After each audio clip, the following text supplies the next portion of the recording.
So even the World Health Organization is stating right here that 30 to 50% of all cancer cases are preventable. That's not a big ultra conservative natural health organization.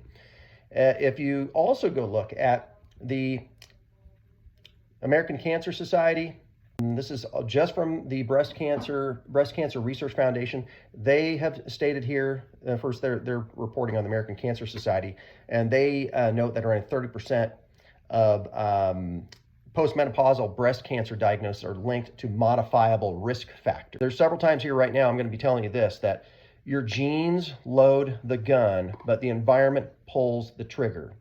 You can, through changing your modifiable and risk factors, you can change your disposition, change how your genes are reacting to the environment around you.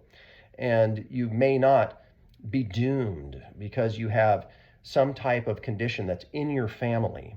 Your genes load the gun, but your environment, what you eat, what you drink, what you take in, the environmental factors affects how your genes are manifested, how your body manifests these different conditions. So most certainly, even what the American Cancer Society is noting here, at least 30%, this American Cancer Society.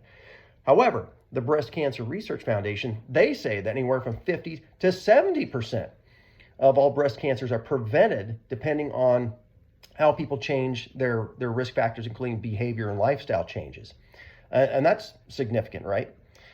That Physicians Committee for Responsible Medicine, that's a really interesting article I brought up here. Now, this is actually from Newsweek, and they're talking to a Dr. Christy Funk, and she talks about that is clearly a study that they did, that the Physicians Committee for Responsible Medicine did, showing that women, when they looked at the survey, they really didn't realize, when you say about prevention of breast cancer, that diet and lifestyle things are really part of prevention. Most of the ladies involved in this survey, when you say prevention, they were thinking, oh, that means some type of screening procedure. Again, screening procedures are not necessarily bad, but they are not actually preventing anything. That's early detection, not a bad thing necessarily. But when you want to prevent something, would you rather prevent something or would you rather treat something? Obviously, you would rather prevent that.